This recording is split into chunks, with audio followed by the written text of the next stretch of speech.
ibyo dusoma mu nkuru nziza ya Yesu Kristo nk'uko yashikirijwe na Yohana. Ninahaswa mukama. Aho Yesu yazatoma umwe wo muri ba bandi 12 ariwe bita Didimo yari muri bo. Abandi bigisha bamubwira bati twabonye umukama, ababwira ati ntiboneye mu biganza byiwe intoboro za ya misumari, ngo nshire urutoke mu ntoboro za ya misumari n'urushi mu bavu rwiwe, sinzokwemera. Iminsi 8 heza abigisha basubira guteranira muri ya nzu na Toma bariko. Yesu araza inzugi zugaye, ahagarara hagati muri bati nimugira amahoro. Amubwira Toma ati shira urutoke nga ibiganza vyanje zana urushi rwawe kandi urushire mu rubavu rwanje, ureke rero kuba ikigaba ariko wemere. Toma mwishura ati mukama wanje mana yanje. Yesu aramusubiza ati we Toma, wemeye kuko umbonye, hahirwa abazokwemera ataco barinze kubona. Dushemeze ijambo ry'Imana.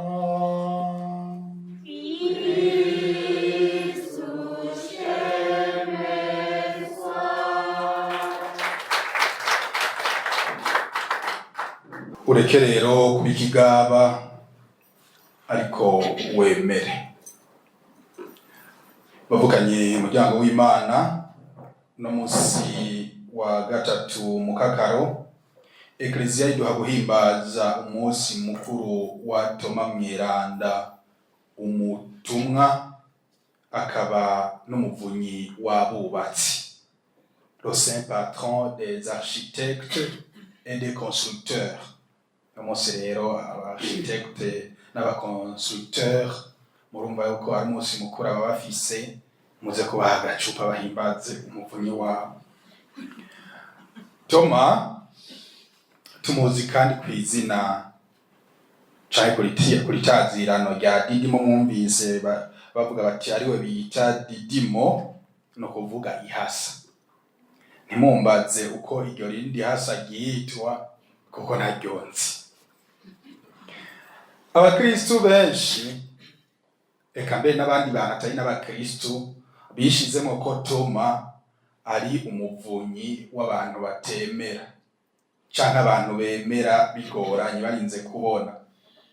Bishizemo ko Toma ari umuntu yanka kwemera imbona nkubone, akabigirana akagagazo, mbere akigira akagamba kadari mu gihe abandi bamubwiye.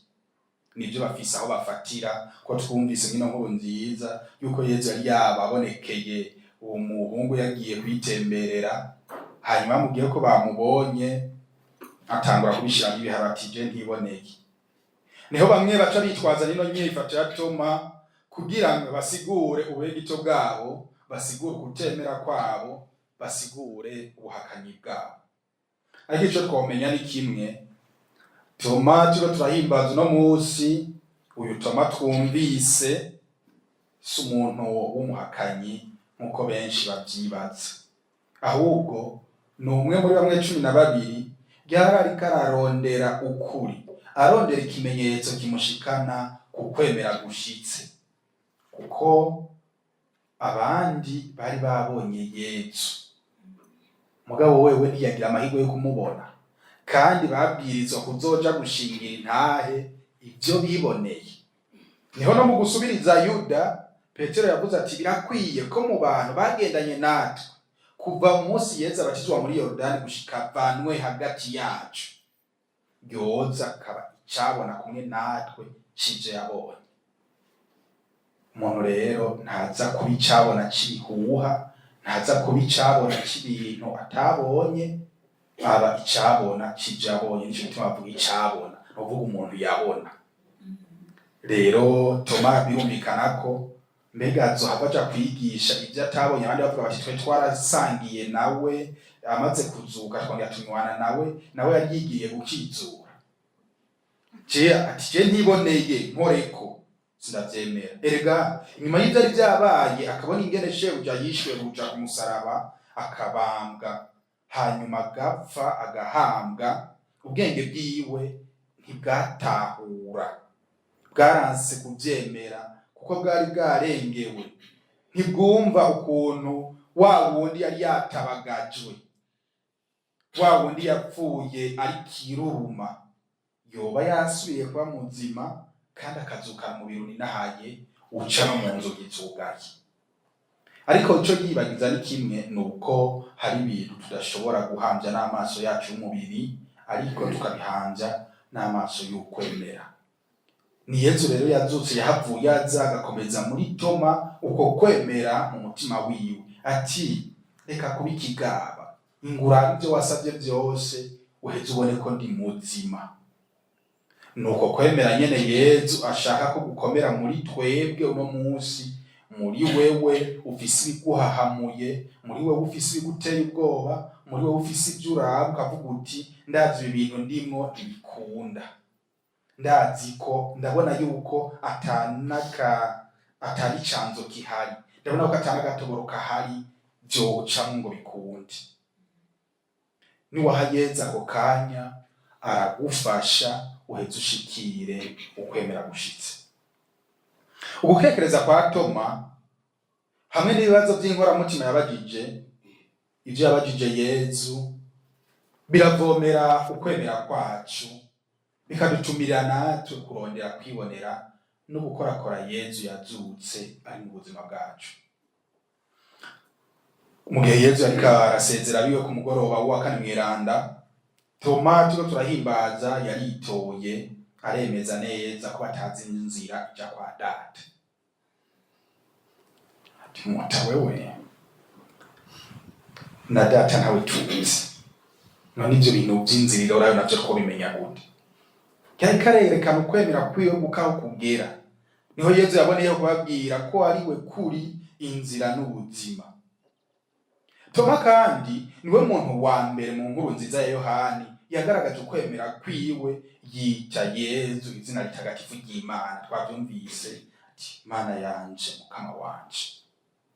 Ubuzima bwiwe rero bwerekana ko ubuzima bw'Imana butari bumeze neza muri bo, mu bigishwa, ariko mu rukundo rw'Imana umukama yamari hafi yacu kugira ngo aduhe ingoga. Natwebwe ntitwama turiko turemera mu isi yose, hari ivyo turaba tukarengerwa, mugabo Yesu akaza ati bananje nimwemere, akaduha rimwe na rimwe ibimenyetso. Toma ni ikimenyetso kandi c'isinzi ry'abantu batigeze babona Yesu ariko bakaba bemera mwa kino gihe. Muri abo harimo na twebwe twemera Kristo Yesu, tukamugendanira, tukamusenga, tukagendera mu rukundo rwiwe kandi tutigeze tumubona. Nivyo kuva ku batumwa gushika n'ubu inkuru nziza iramenyeshwa buri munsi, ariko gushika ubu hariho abantu bagikekereza, bamwe birukira ibimenyetso. Ntitube rero ababatera amabuye, ariko tumenye ko umuntu by'ukuri yama ariko arakenera ibimenyetso biboneka ashobora gukorakora kugira ngo aheze akirurutse umutima, abone ibiri mu Mana bitaboneka. Nanone murabizi yuko ngo ifundi irinzi iboneka munsi haba habanje ubumera canke haba habanje nyina. Turakenera rero ivyo twishimikiza biboneka kugira ngo dukirurutse umutima wacu dushikire Imana. Ubutamiye ntatamura aba yaratamitswe. Ubu rero twaramenye Imana muri ivyo bimenyetso n'ibindi. None abatemera buba baraheze. Muri twebwe ntabibaza ko inkuru nziza twamenyeshejwe ari gihuha canke muri kahise k'indengagihe. Kuki abatemera hakugabanuka batera bagwira kandi mbere bagataka bakavyerekana. Umukristo w'ukuri suwirukira ibitangaza, ariko nitube by'ukuri abemera, babandi bemera by'uko ataco barinze kubona, hanyuma ivyo bimenyetso bindi bikaza nk'inyongera, tugira umutima umwe. Kera mvuga no muri aba bari hano ntihabuze inkumi zimaze kumara amanevene n'amanevene ngo mukama ngo nyereka yuko ngo naka ngo ari umugabo wanje, wari wazombera umugabo, wari wazoba se w'abana banje. Urashobora kuzokirondera ukazorindura igicamvyaro utakibonye ico kimenyetso. Ubwo umukama yadushizemwo ubwenge, adushiramwo n'ubushishozi.